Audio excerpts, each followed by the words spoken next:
Que le Seigneur vous bénisse. Que le Seigneur vous bénisse. Amen. Nous allons prendre juste quelques minutes. Nous après le temps. Comme cela a été dit dans la prière, la prédication ne consiste pas à dire ce que nous voulons dire ou ce qu'une église veut dire, mais la prédication consiste à dire ce que Dieu dit dans sa parole. Si ce que Dieu dit dans sa parole n'est pas dit dans la prédication, c'est que la prédication est vaine. Prenons rapidement 2 Corinthiens chapitre 1er. Il y a une parole de l'Écriture qui a été exprimée dans la prière. Nous lisons ici 2 Corinthiens chapitre 1er, déjà à partir du verset 3. Loué soit Dieu, le Père de notre Seigneur Jésus-Christ, le Père de miséricorde et le Dieu de toute consolation. Il n'y a que Dieu qui console. Oublions ce que nous avons l'habitude de dire, peine de consolation. La bière n'a jamais consolé, l'argent n'a jamais consolé. Quand on est affligé, c'est un problème de cœur. Alors c'est Dieu qui connaît le cœur et c'est Dieu seul qui peut guérir et consoler le cœur. Alors qu'est-ce que Dieu fait? Qui nous console dans toutes nos afflictions, quelle que soit l'affliction. Mon frère, ma soeur, il faut avoir connu ce que c'est l'affliction pour apprécier la valeur de la consolation. Avec ce qui nous est arrivé, voyez comment le cœur sont brisés. Et je ne croirai jamais qu'un verre de bière peut consoler nos cœurs avec ce qui nous est arrivé. Et que quand nous sommes consolés, c'est alors que nous pouvons être capables d'aller consoler ceux qui sont dans l'affliction. Et nous avons besoin ici, frères, de la consolation qui nous vienne des saintes Écritures. Alléluia. Notre sœur Mouyi, ça ce sont des puits. Mouyi n'est pas là. Il nous a déjà quittés depuis le 27 avril. C'est le corps de Mouyi qui est là, qui va retourner dans la poussière, comme Dieu l'avait dit. Retenez mes frères et sœurs, que l'homme est constitué de 3 parties principales. Il y a le corps extérieur que nous voyons, il y a l'esprit et l'âme. Mais quand l'homme meurt, il y a le corps qui retourne à la poussière, il y a l'esprit qui rentre à Dieu, l'âme qui a cru au Seigneur Jésus va dans le séjour des bienheureux et il attend la résurrection. Voilà pourquoi ici nous sommes. Le problème, ce n'est pas de mourir, mais le problème, c'est de bien mourir. Bien mourir, c'est se reposer avec une espérance de se réveiller. Prenons rapidement. Je vais seulement prendre 2 ou 3 écritures, nous allons arrêter. Jean chapitre 11.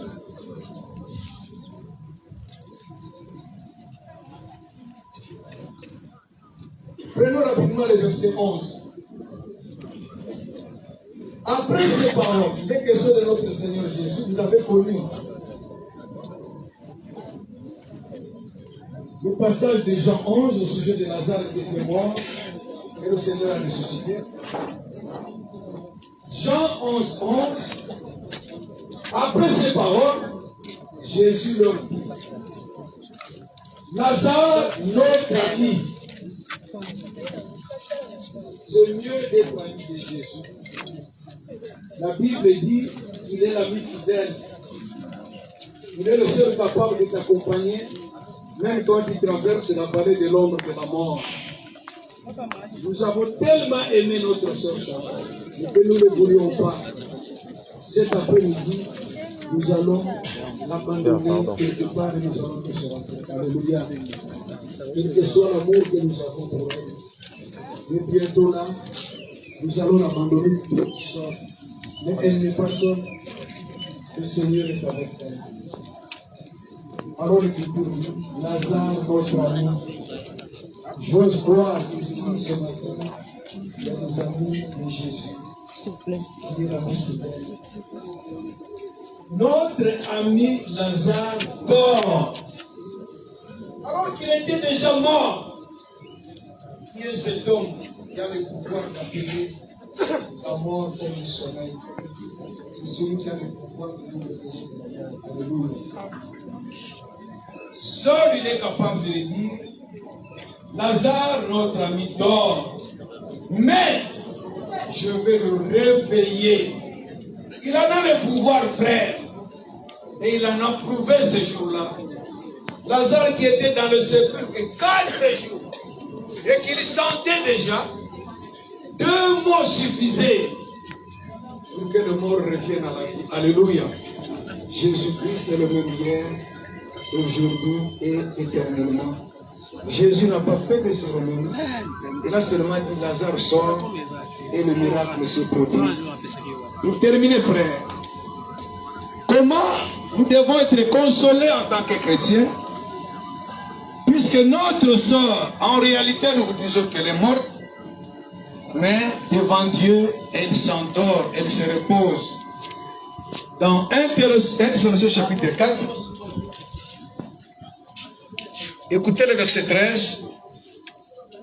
Nous ne voulons pas, frères, j'ose croire qu'il y a de bien-aimés, frères et sœurs dans le Seigneur, qui croient Dieu, qui croient les Écritures. Nous ne voulons pas, frères, que vous soyez dans l'ignorance au sujet de ceux qui dorment. C'est aussi un mot qui revient, le sommeil. Un chrétien ne meurt jamais, il ne mourra jamais. Il s'endort avec l'espérance de se réveiller. Amen. Voilà l'espérance du chrétien. Voilà pourquoi nous n'avons pas peur de la mort, puisque la mort a déjà été vaincue. Amen. Et le Seigneur sait comment le prouver. Afin que vous ne vous affligez pas, comme les autres qui n'ont pas d'espérance. Pour les uns, mouillé perdu. Mais pour nous, nous allons le retrouver. Alléluia. Amen. Nazaire plutôt, mon frère bien-aimé, était plutôt le grand frère de notre sœur Chantal. Mais à côté de cela, il est plutôt sa sœur en Christ. Nazaire va le retrouver. Et moi, je vais le retrouver. Alors, nous nous affligeons. La Bible ne dit pas ne vous affligez pas, ne pleurez pas. Il n'y a pas un verset de la Bible qui dit que les chrétiens ne pleurent pas. Non. Notre Seigneur a même pleuré. Et les gens ont vu des larmes. Et ils ont dit, oh, combien c'est Jésus aimait Lazare. Nous pouvons pleurer, c'est vrai. Nous pouvons faire couler des larmes. Nous sommes dans l'affliction. Mais nous avons lu, il n'y a que Dieu qui nous console. Ce que les gens appellent bain de consolation, c'est par ignorance qu'ils l'appellent. Ce n'est pas la bière qui peut consoler. Ce n'est pas la nourriture qui va consoler. Ce ne sont pas les chants. Mais c'est Dieu qui nous console au travers de sa parole. Alors d'autres qui n'ont pas d'espérance, tout s'arrête à la mort. Mais si tout s'arrêtait à la mort, nous sommes le plus malheureux de tous les hommes. Mais nous avons une espérance de la résurrection. Bien-aimés frères, écoutez le verset 14. Car si nous croyons que Jésus est mort, c'est ce que nous croyons, qu'il est mort à Golgotha à la croix, sa mort a été constatée et qu'il est ressuscité. Nous croyons qu'il est ressuscité. Ce matin, frère, sur cette terre, il y a un tombeau qui est vide. Et c'est celui de Jésus-Christ. Alléluia. Ceux qui sont allés en Israël, moi-même j'y étais. J'ai été dans ce tombeau. Je suis entré, je suis ressorti. C'est un tombeau qui est vide. C'est un mémorial pour les chrétiens qu'un jour ils sortiront des tombeaux. Alléluia. Ne craignez pas d'aller dans le tombeau, mais ayez la garantie de sortir de là quand le Seigneur appellera. Car si nous croyons que Jésus est mort et qu'il est ressuscité, croyons aussi que Dieu ramènera par Jésus et avec lui ceux qui sont morts. Voici en effet ce que nous vous déclarons d'après la parole du Seigneur. Ce n'est pas la parole du pasteur, ce n'est pas la parole de l'apôtre ou du pape, mais ceci, c'est ainsi dit le Seigneur. Et Dieu dit toujours ce qui est vrai. Nous les vivants, c'est-à-dire nous qui sommes croyants, nous qui sommes chrétiens, qui vivons encore, restez pour l'avènement du Seigneur, nous ne devancerons pas ceux qui sont morts. Nous n'irons pas voir le Seigneur avant ceux qui s'endorment dans la foi. Car le Seigneur lui-même a un signal donné à la voix d'un archange et au son de la trompette de Dieu descendra du ciel. Écoutez frères, cette bénédiction dans laquelle notre sœur Chantal est placée, elle est là confortablement dans cette bénédiction. Et le mort en Christ, mourir en Christ, c'est ça le bonheur. Amen. Frères et sœurs, c'est par naissance que nous portons le germe de la mort, que vous le vouliez ou pas. Il y a eu un jour où tu étais né, il y a un jour déterminé par Dieu où tu quitteras ce corps, où tu quitteras ce monde. Je ne sais quand, je ne sais comment. Alors l'Écriture dit, les morts en Christ, du nombre desquels notre sœur Chantal se retrouve, ressusciteront premièrement. Ensuite, nous qui sommes restés vivants, nous serons tous ensemble enlevés avec eux sur des nuées à la rencontre du Seigneur dans les airs. Ainsi, nous serons toujours avec le Seigneur. Voilà la bénédiction, frère, qui attend ceux qui sont en Christ. Et le verset 18 ajoute plutôt, consolez-vous donc les uns les autres par ces paroles-là. Où est ton verre de bière ici, frère? Où est la musique ici? Nous avons besoin, frère, de la consolation qui vient des Saintes Écritures. Alléluia. Et pour terminer, frère, prenons les derniers versets. C'est 2 Corinthiens chapitre 4. 2 Corinthiens chapitre 4. Si le temps est là, mon frère, tu peux m'arrêter. Ok, dans 2 minutes, ça me permettra juste de lire l'Écriture. 2 Corinthiens 5. Nous savons en effet que si cette tente où nous habitons sur la terre est détruite, retenez bien, frère, ton corps n'est qu'une maison qui peut se détruire. C'est une tente dans laquelle tu es placé. Mais si elle est détruite, nous avons dans le ciel un édifice qui est l'ouvrage de Dieu, une demeure éternelle qui n'a pas été faite de main d'homme. Que Dieu soit loué, frère. Nous quitterons ce corps. Il y a des corps qui nous attendent. Des corps qui supporteront le poids de l'âge. Avec celui-ci, frère, plus que tu avances en âge, plus que tu dépéris, tu perds toutes les facultés. Voilà pourquoi, frère, notre espérance en Christ n'est pas vaine. Comme il est ressuscité, nous ressusciterons aussi. Notre sœur Chantal, nous ne l'avons pas perdue. Bientôt, nous la reverrons dans un corps immortel, incorruptible, qui supportera le poids de l'âge. Bientôt, frère, nous entrerons dans un règne. 1000 ans de règne et l'éternité nous attend. Que Dieu vous bénisse, frère. Ce corps sera semé, mortel, faible, corruptible, mais il ressuscitera fort. Alléluia. Amen. Glorieux. Nous reverrons notre sœur. C'est ça notre espérance. Que Dieu vous bénisse. Merci frère Nazaire. Que Dieu console notre sœur, notre frère Martin. Qu'il console toute la famille et la grande famille chrétienne. Soyez consolés frères.